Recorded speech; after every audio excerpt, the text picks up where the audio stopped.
各位觀眾，大家好，歡迎收睇26分鐘見證實錄。新冠疫情之後全國各地嘅犯罪率都有上升。2022年涉及暴力刑事嘅罪案，相比起疫情之前嘅2019年，高出10%。喺卑詩省檢控服務處嘅數字就顯示，檢控官要求羈押疑犯候審嘅案件之中只有唔到一半嘅案件疑犯被法官下令還押。有積犯保釋之後再次作出危害公眾安全嘅行為，包括今年喺卑詩省發生嘅幾宗涉及傷人以及兇殺案件，令到公眾再次擔心以及關注到本國嘅保釋制度係咪存在漏洞，是否應該進行改革。但係對於保釋制度嘅改革方向，各方就存在分歧。It's just ridiculous, I find, with this whole catch and release program. It's so dangerous because they keep getting let out of jail. There's no punishment for their actions. And so I still don't feel comfortable. I don't really go in that area unless I absolutely have to. I have decided to leave Canada. 近期社會對本國司法系統入邊嘅保釋制度顯得憂慮，尤其係每當發生刑事罪案，疑犯亦都被確認為積犯，令呢一個話題嘅聲音浮上水面。有人認為應該即時採取司法改革，亦都有人認為司法改革付出嘅代價更大，應該從其他嘅方面着手。究竟邊個方案較為適合本國呢？ As a government, we've used every tool in our toolkit on our side to make sure that we have the justice system has the tools necessary in the areas we can affect change, right, with repeat violent offending. Bail reform is going to be a very difficult thing for governments to achieve. If the government tries to go too far with amending the criminal code to create more situations of a reverse onus or more situations where there's like a presumption that somebody should be detained, then in all likelihood what's going to happen is that those laws are going to be constitutionally challenged.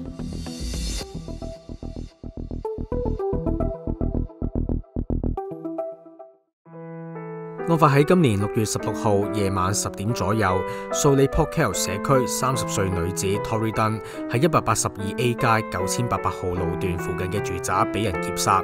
騎警迅速鎖定並且逮捕咗一名男子，並且喺1個星期之後落案起訴嗰名嚟自安省40歲疑犯 Adam Troyman， 佢被控2級謀殺。據了解，嗰名男子一直有搶劫罪同埋嚴重襲擊等等嘅長期暴力犯罪記錄。事件發生之後，令社會再一次討論犯罪問題。有人質疑曾經犯下多次刑事罪行嘅疑犯點解能夠獲釋出嚟，甚至開始質疑本國司法制度嘅執法能力係咪太過軟弱。素里劫殺案入邊死者 Tori Dunn 嘅爸爸 Aaron 會見傳媒嘅時候，表達對於司法系統改革嘅期望。It's difficult to have a sense that justice will be done. The justice system already failed our family, failed Tories, and if things don't change, could continue to fail other families. Our hearts are broken, and we want answers.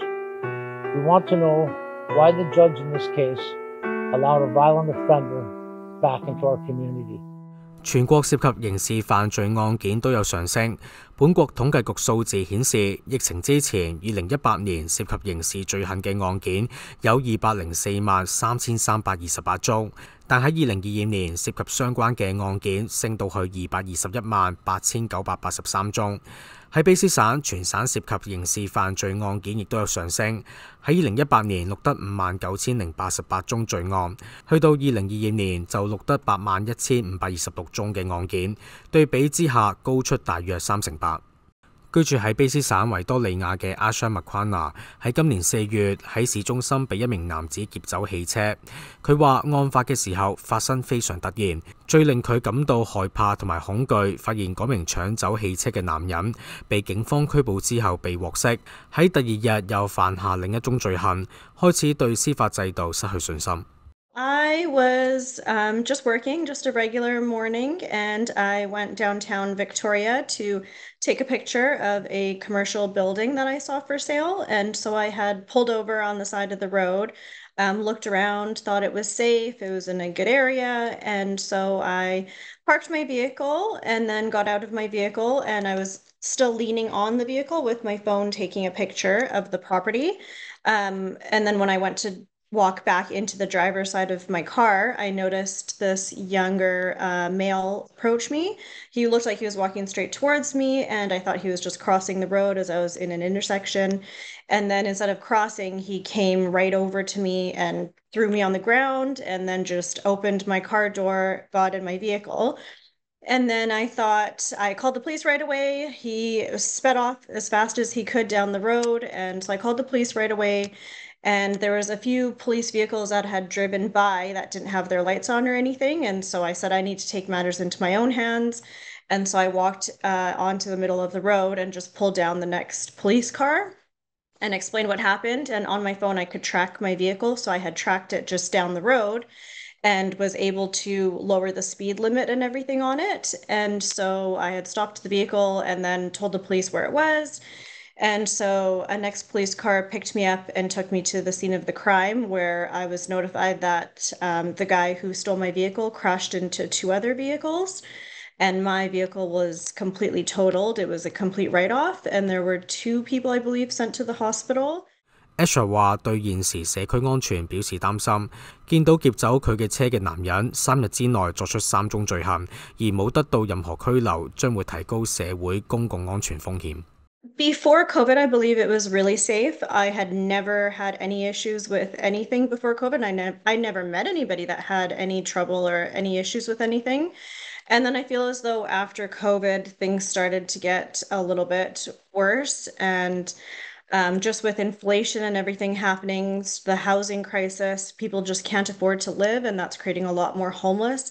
And then the support that the government is giving through our taxpayers' money, is engaging them and supporting them to buy other drugs. And then there's also the fentanyl crisis, which is a whole nother issue that's going on. And so since COVID, I think it's just gotten extremely worse. I wouldn't recommend walking downtown on your own. It's that dangerous. I try to avoid it as much as I can. Everybody I know tries to avoid it as much as they can. And it's horrible. It's really affecting our tourism industry, everything. People are moving, everybody's moving away that I know outside of Canada because of all these issues. 同朋友一樣 ，Asher 已經決定離開本國，前往其他較安全嘅國家或者地區。不過佢仍然期望聯邦政府需要積極打擊犯罪問題，亦都有必要進行司法保釋制度改革。I have for sure decided that I will be leaving the country in September. There's just been too many cases. Before this, a few months before this, I also had a run-in with a couple of homeless people downtown. That was a really dangerous situation that I was in. And then I know a lot of people personally that have also had a lot of incidents happen to them as well, and nothing came from it. There was no help and support. Also, there's just so many things going wrong with Canada right now with our healthcare system, the housing crisis, the drug crisis. There's just too many things. It would take a lot for me to come back and have faith in our system again. I also had a lot of issues with ICBC and the way our insurance company works, and the support that, people that deserve are not given, and how the new system and new rules benefit the criminals more than the actual customers, the innocent customers. So that needs to change as well. 專注喺刑事案件嘅律師話，本國嘅司法制度以無罪推定嘅原則底下審理案件，無論涉案者過往係咪曾經多次被檢控，佢哋喺憲法入邊得到人權保障，有機會獲得保釋。So just because you have a previous criminal record doesn't mean that you're not entitled to bail. It doesn't automatically show that you're a public safety risk that needs to be detained.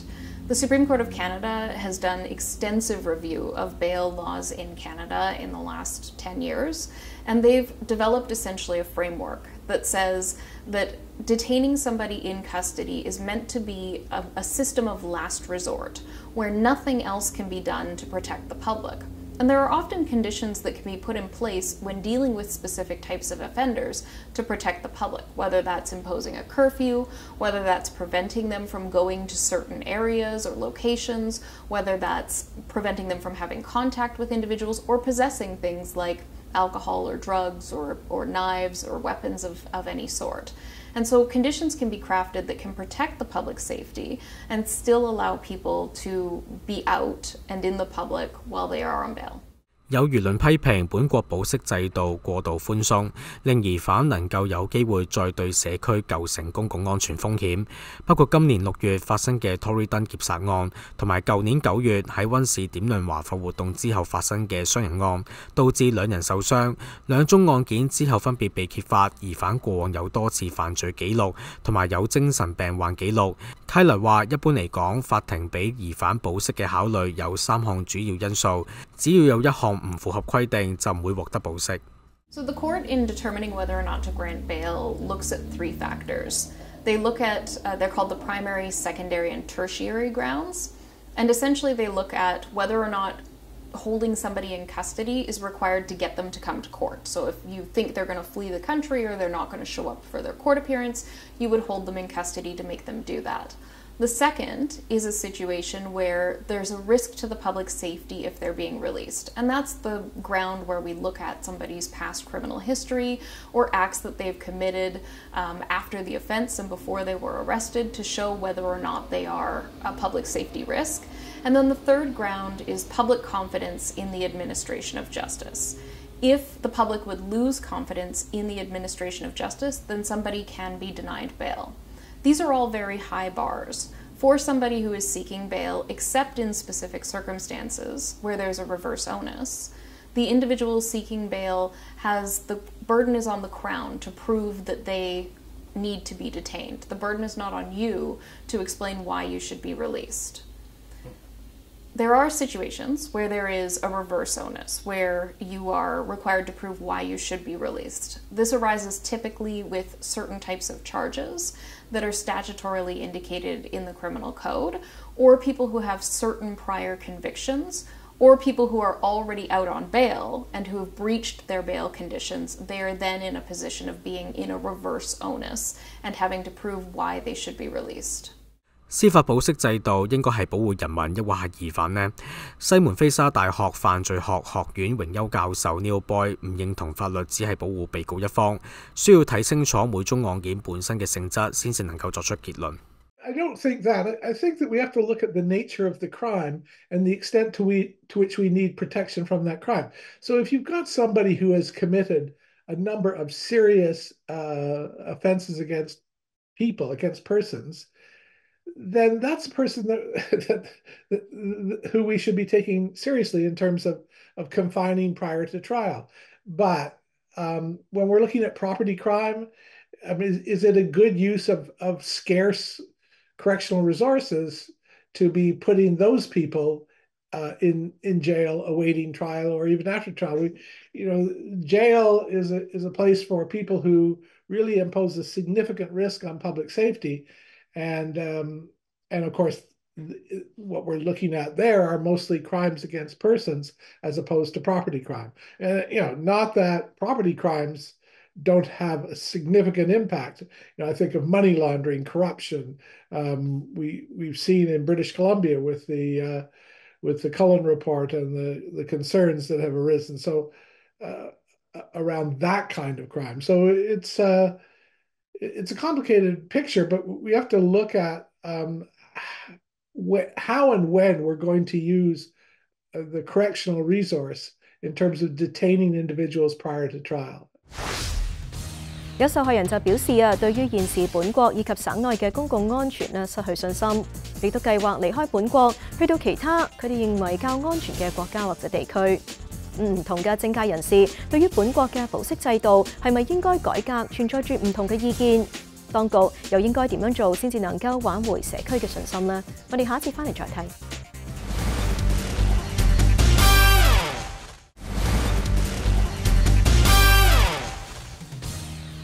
歡迎翻嚟節目時間。曾經擔任過卑斯律政廳長嘅省長尹大衛，擔任省長期間一直催促聯邦政府必須對保釋制度進行改革。唔係全國多個省份嘅律政廳長亦都曾經發表公開信，要求聯邦政府作出回應。咁喺改革以及改善方面，聯邦政府作出啲乜嘢措施去應對呢？有唔同政界人士對本國保釋制度係咪應該改革存在唔同意見。當局又應該點樣做先至能夠挽回社區嘅信心呢？法律界人士就認為保釋制度改革將會係聯邦政府非常困難嘅任務。佢特別提到聯邦政府進行有關修訂嘅時候，亦都要考慮人權保障。Bail reform is going to be a very difficult thing for governments to achieve. If the government tries to go too far with amending the criminal code to create more situations of a reverse onus or more situations where there's like a presumption that somebody should be detained, then in all likelihood what's going to happen is that those laws are going to be constitutionally challenged and struck down as inconsistent with the charter-protected right to reasonable bail. So really, the government doesn't have a lot of room to amend the law and to make bail more strict. They can provide direction to their prosecutors, they can make some amendments to the criminal code, but if they go too far, they risk being on the other side of a constitutional challenge. What would be required to properly reform bail in this country and to achieve what these advocates want to achieve would actually be requiring an amendment to the Constitution, to amend the Charter to change the right to reasonable bail or potentially to remove it altogether. And the likelihood of actually getting a constitutional amendment done in this country is slim to none. 有受害人認為現時司法保釋制度唔能夠保障自身嘅安全，於是打算發起私人訴訟去控告疑犯。喺實際操作又係咪可行呢？同時會唔會增加司法制度嘅壓力呢？ I don't think that the public loses confidence in the justice system when they see how it actually functions and how bail hearings actually occur. The problem is that most people don't have experience in what goes on inside a courtroom, in how evidence is presented, how arguments are made, and how judges reason to make their decisions. But if most people were sitting inside the courtroom listening to a judge give a decision about why somebody is granted or denied bail, they would feel more confident that the correct considerations were taken into account. I also think, with respect to your point about private prosecutions, that private prosecutions are not the answer to this problem. Not only are private prosecutions incredibly difficult to bring, but a private prosecution can be stayed at any point by the Attorney General. So they usually end up going nowhere. Civil lawsuits are a mechanism that victims of crime can use to seek compensation and to be made whole as a result of the crime.